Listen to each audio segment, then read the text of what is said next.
Leaders rely on power to influence and or control people or events.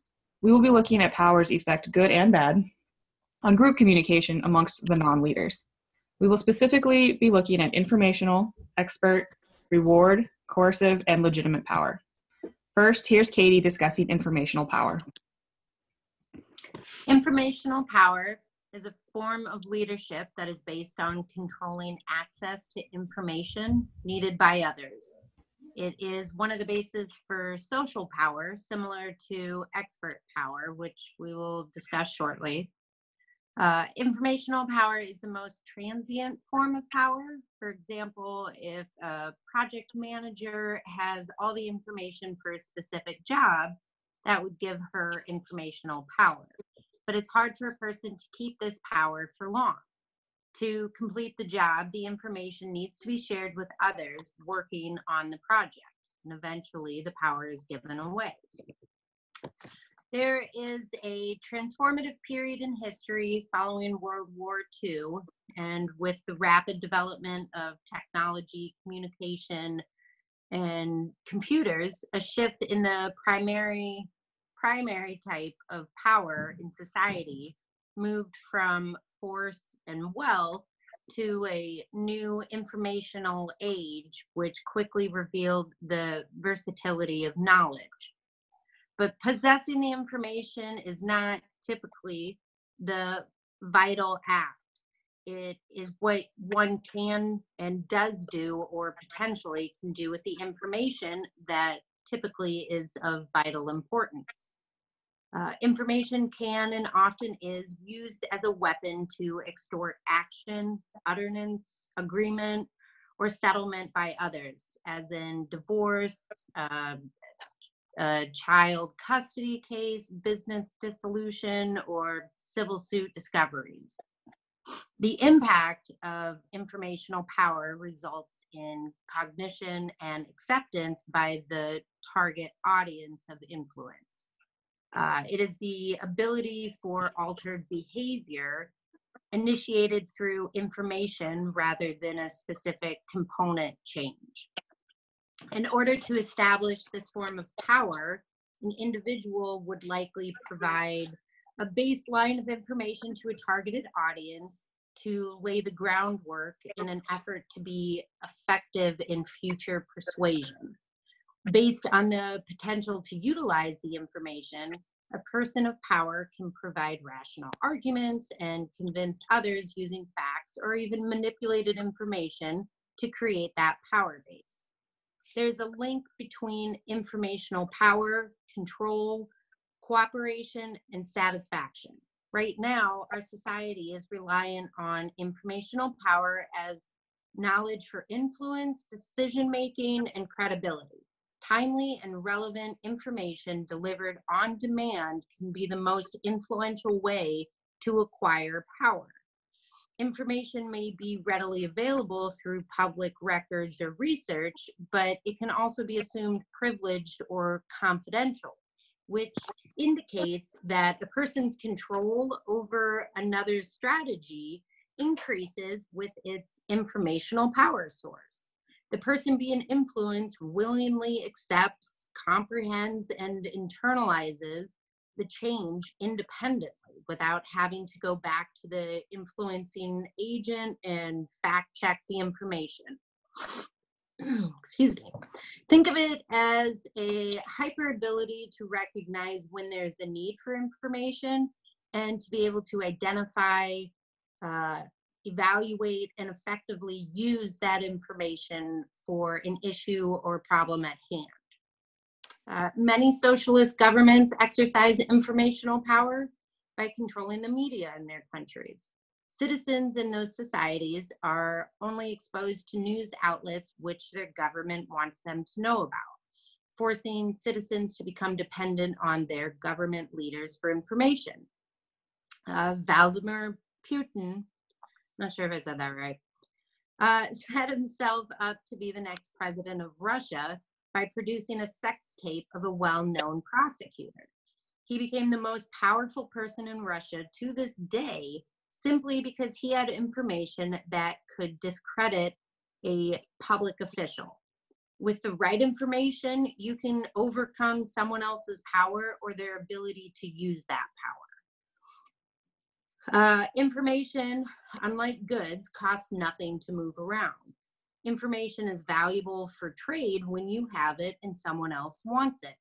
But if that information becomes known to others, then it becomes nearly worthless to you for trade. However, it still remains useful to you for other things. Information can be shared and then used over and over again without exhaustion.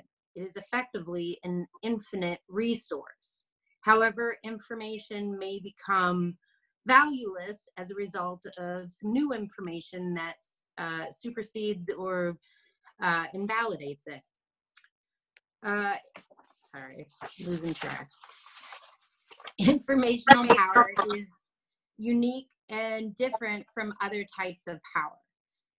But power is relative, meaning that people have power only in relation to others. Regardless of what form of powers we possess, it only works in certain situations. If someone does not value or recognize your source of information, they will not acknowledge you as a person of power. Informational power is usually greatest when the information is valuable and cannot be obtained elsewhere.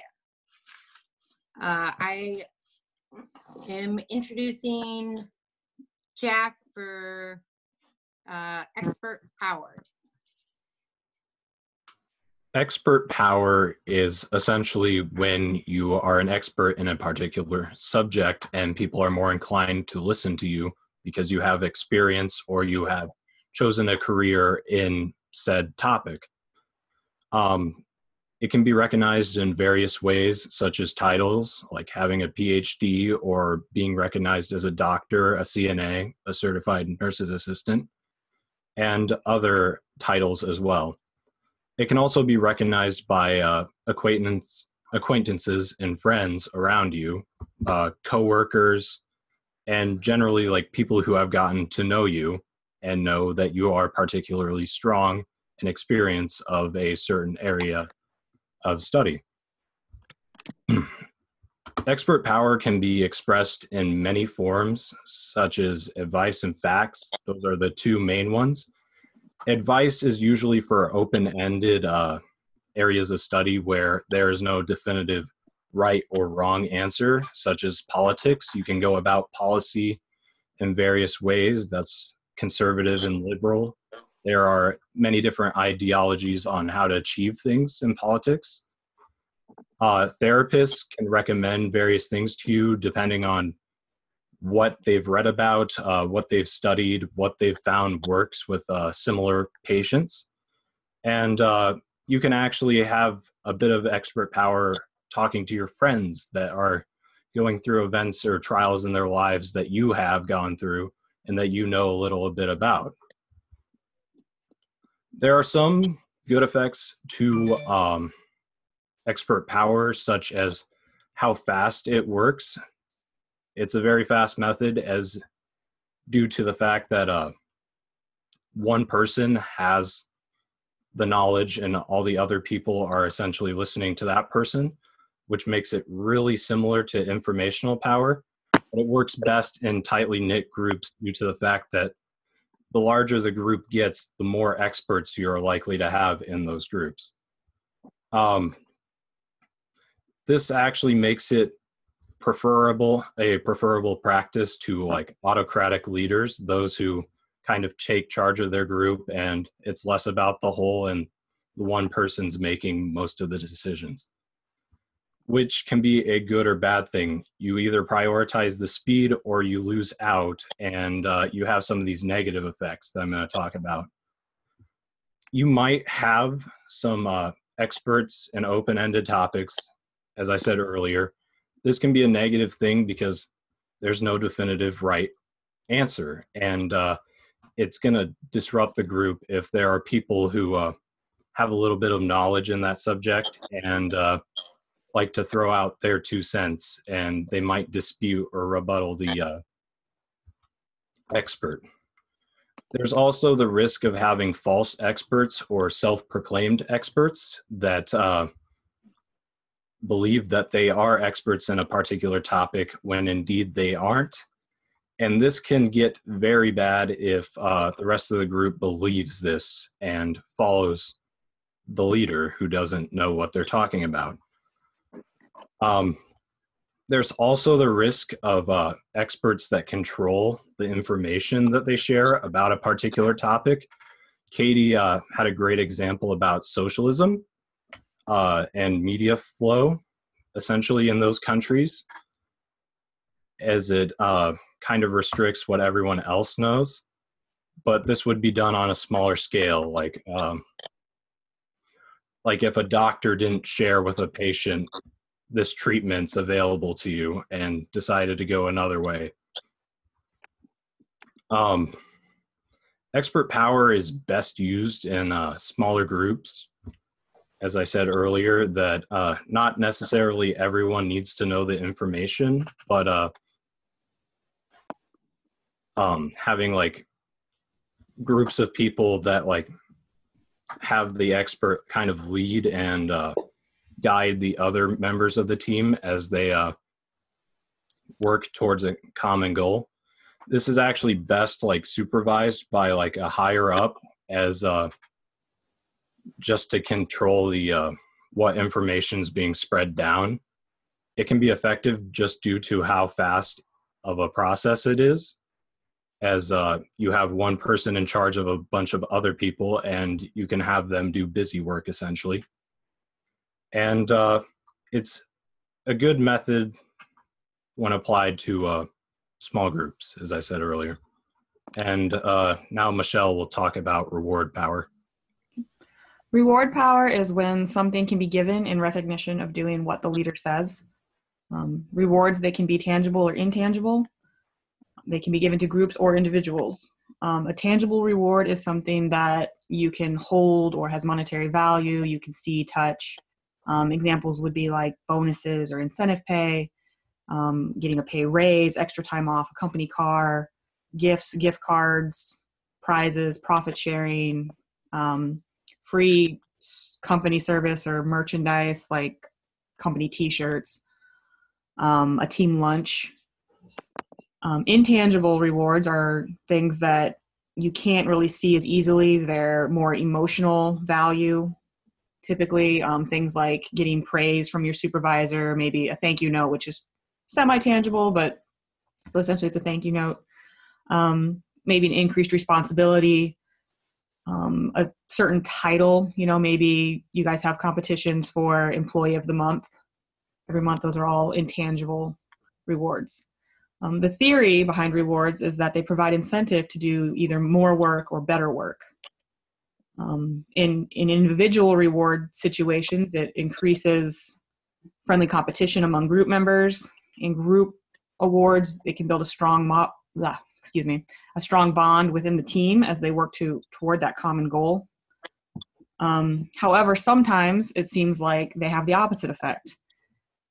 Daniel Pink gave a TED Talk in July of 2009 titled The Puzzle of Motivation, in which he discusses an example called the candle problem.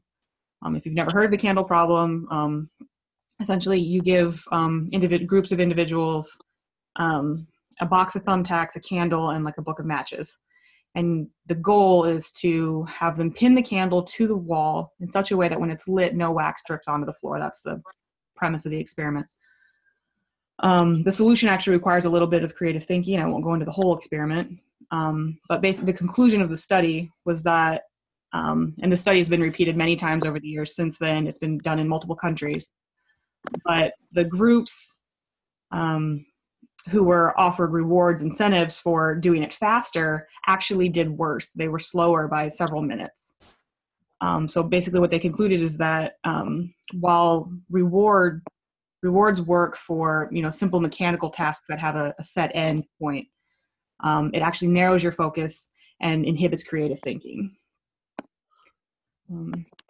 So in addition to maybe not being good for creative thinking applications, sometimes instead of building strong bonds and healthy competition, rewards can sometimes induce unhealthy competition by creating silos. A silo is where it kind of goes back to, again, what Katie said with informational power. Someone, in silos, and it can be groups or individuals, but if people are, withholding information, to gain an advantage over someone else, or, they're not sharing information with a whole other team because, they want to make themselves look better, or, they want to try to get to whatever the prize end goal is, that would be a silo. But so then communication is severely hampered by that. This can even go so far as to even result in workplace bullying sometimes. An example, maybe it is that employee of the month situation. Well, someone gets it this month, and maybe usually they try to spread it out, but maybe that same person gets it the next month. Well, someone might call them a suck up, or say, hey, who's the brown noser this month, and it kind of turns into a negative thing to get that honor of being employee of the month. Another downside of rewards is that sometimes rewards given on a recurring basis can start to be seen as entitlements. The same reward will start to seem less sufficient, or only work for a short period of time. They're good at getting people to comply and do like minimum to get the reward, but they never really build a true commitment. An example might be something like a paycheck. People don't think about it a lot. I mean, you get hired with someone else and you assume you're getting about the same amount of pay, but maybe you notice they're not doing the same amount of work. So then you start, to question, well, maybe do I need to do something to make, myself look better? I don't know. Or, another, I mentioned only working for a short period of time. So, and that would be an example, maybe like if it's an annual Christmas bonus, maybe you do a lot of work right before Christmas, Thanksgiving, and then your production slows down because it's like, oh, that bonus is coming. I know I need to pay attention. Or maybe at some point the Christmas bonus doesn't really mean anything to you anymore. Things that can happen. Another problem potentially is when the team is not balanced with individuals who have equal levels of that motivation. Rewards sometimes they encourage free riding in a way, because you got that guy who sits in the back and says, hey, I'm going to get the same whatever anyway. I don't need to do as much. So-and-so has it. And that can be very frustrating for the team. And you lose that camaraderie that you would have gotten with a more evenly balanced motivation-wise set of people. You would think that sort of situation would get balanced out when rewards are allotted based on feedback from the individual group members, kind of like we're being asked to do for this project. But actually it can put individuals into an awkward position when they're asked to rate their teammates and identify individual contribution. When, that individual is going to become torn between, that team mentality of, oh yeah, we worked together, we did all of this together, and well, not only pick out so-and-so did this, so-and-so did that, and they might be weighing on them as, well, if I tell my supervisor that so-and-so didn't do this, what if they lose their job? I mean, that's pretty extreme, but it could happen. So, I mean, it makes for very awkward situations sometimes. In summary, reward power can be a good motivation in the right situation, but care has to be taken to not overuse it, and the effectiveness has to be constantly evaluated to ensure it's not causing more harm than good. Johanna will be talking about coercive power next. Hi guys, my name is Johanna Myers, and I'll be going over coercive power. So this, can you hear me? Can you hear me? Yeah, we can hear you. Okay, good. Okay, this is the ability of a manager to force an employee to follow an order by threatening the employee with punishment if the employee does not comply with the order. The most important concept to understand about coercive power is that it's used to the application of force. So an abbreviated definition would be coercive power is when the person in charge makes a threat of punishment to his or her employer if they don't follow their directions. So as Michelle previously stated, coercive power, reward power is rewarding someone for doing good And coercive power is opposite of that, where the leader punishes someone for doing something that isn't right. So there are two different types of coercion power. There's direct and indirect. Direct is a deliberate threat by a leader to elicit a specific behavior aimed at a direct person. Indirect is where the threat is perceived by the employee regardless of whether it is real or not. And an example I kind of put together was an employee is working more hours in hopes that he or she will not get fired.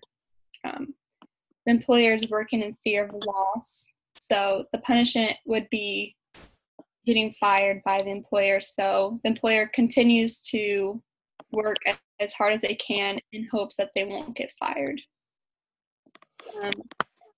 So I was like kind of thinking about different examples that have been in real life about coercive power, and an example I thought everyone is accustomed to is Adolf Hitler when he had power over Germany and became a dictator, controlling the Jews and making them do whatever he said. So there's a time and place where a certain amount of punishment is acceptable for coercive power. When someone does something wrong, the person in power will give them a punishment they won't forget, so the odds of them doing it again are slim. This would be a good example for using it. An example would be someone steals from a store. Let's say the employer steals from a store of the boss and they're taken to jail by the police. Instead of giving the person a ticket or warning, they're taken to jail in hopes it won't ever happen again. So the boss is basically saying, I hope you don't do this again because you didn't do as I had asked. Coercive power the punishment can be affected in achieving goals, for example, getting things done, and can also have a sense of constructive discipline. But studies have also shown that it can be connected to emotional abuse, so the person without power. So the person without power may feel like they're being degraded by the boss. There are pros and cons of coercive power. Two pros I found was insubordination. When an employee is taking too long of a lunch break, the boss will have to punish them because, let's say they have 10-minute break and they're going 20 minutes over. Obviously, that isn't fair to the other employers, so he has to punish them so everyone gets a fair turn. There's also turnaround situations where a company isn't doing well and the boss has to threaten its leaders or its employers because let's say the CEO is telling the boss that their stock or whatever they're producing isn't doing well, so the boss has to get them to work harder, or their punishment would be everyone would be fired. Cons for coercive power would be lowers job achievement. Everyone wants to work because they're feeling like they're always being watched, and they have that hover feeling. And reduces innovation. If anyone is under threat, then they aren't really like thinking outside of the box because they're afraid of making a mistake and being punished for it. So overall, coercive power is when the person in charge makes the threat of punishment to the employer if they don't follow the directions. There are pros and cons to this type of power, but there are mostly cons because the leader is causing its employers stress and anxiety. That is it. And next is John Hatfield explaining legitimate power. All right, so I'm John, and I have legitimate power. Legitimate power is defined as a form of power in which the leader's status or position gives them the right to make requests with which others must comply. And this is really related to expert power because many of these titles that come with legitimate power come from having expertise. For example, you're probably going to get hired to a certain job if you're an expert in that area, or at least have a decent amount of knowledge in that area. So there's a lot of examples of legitimate power in everyday life. It's a really common type of power. One example I have is for a teacher that has legitimate power over its class of students. So the teacher has the higher position. They're the teacher. The students are supposed to pretty much do what they say within reason, because there's limits on legitimate power, but I'll get into that later. And teachers are also typically experts on the material that they're teaching, so that comes along with the legitimate power. All right, good effects of legitimate power. It's usually a really effective type of power, and it depends on the acceptance of the power from the followers. So if they accept the power of the leader to take actions and make decisions, then they will most likely listen to them and go along with what the leader is saying. So if you were to say like, oh, I guess they do have the right to make that decision because they're the manager, or I should do this because my boss said so, then that would be showing that you're being influenced by the legitimate power because of the title or position of the leader. So legitimate power is usually pretty good because it's obtained by some sort of selection process. Legitimate power doesn't just come like randomly. Sometimes it can come being passed down, but usually it's somebody is hired or they're elected into an office, and that means that the people usually prefer this person to be their leader and to have the power to make those types of decisions. So legitimate power is tied to the title and not the individual. If a presidential candidate wins the election and they receive office, they will have legitimate power over the people and they have control of lots of sorts of things in the government. But however, once their term as president is up, they lose their legitimate power as a person. The actual legitimate power stays with the presidential title and not with the person. And without legitimate power, it would be really hard to have a functioning society because there's no hierarchy of like workers. Managers and bosses wouldn't be able to control the employees and tell them how to do certain tasks because they would be the same level. There would be no authority over them. So legitimate power really allows us to get things done in society, makes things work. And it also has some bad effects though. It can be abused. For example, a boss might require a worker to do something that's not in the boss's job description. So like a McDonald's manager, they could use their legitimate power to make workers cook more fries or wipe down tables, but if they try to convince the workers to charge extra for a customer that they don't like, then they're abusing legitimate power. They are higher up than the worker, but that's not the power. There's a limit to the legitimate power based on the job description. They don't have that much power. And so coercive power also has strong ties to legitimate power because the person usually enforcing the coercive power is someone with legitimate power, someone with a title. So, for example, a boss that has the coercive power to fire workers if they show up late. And that's a reasonable punishment if you're showing up late all the time. It's acceptable, but it can also be bad if the boss was to abuse this power and make the workers work in fear if they're trying to if they don't show up and work extremely hard, or if they're ever off task, if there's always a constant threat of being fired, or even in some cases, you could back in later in history, you could have been beaten in school by a teacher, and it's really like an abuse of legitimate and the coercive power.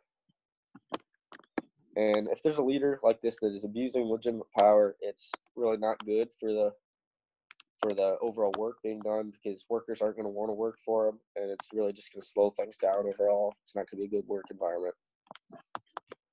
So an example of a well-known leader with legitimate power is just about every leader that has ever ruled a country or anything They usually have the title of a dictator or president or king, queen, something like that. And a current example of legitimate power is Donald Trump. He went through the selection process of being elected by the people. So he's someone that the people have chosen to have legitimate power. And his title as president gives him control over, he has more power over people, and he has like direct power over the military. He's also, his other title is Commander-in-Chief of the military. So he would have the power, the legitimate power to declare war and send troops into battle. In conclusion, all of the powers have their positive and negative aspects.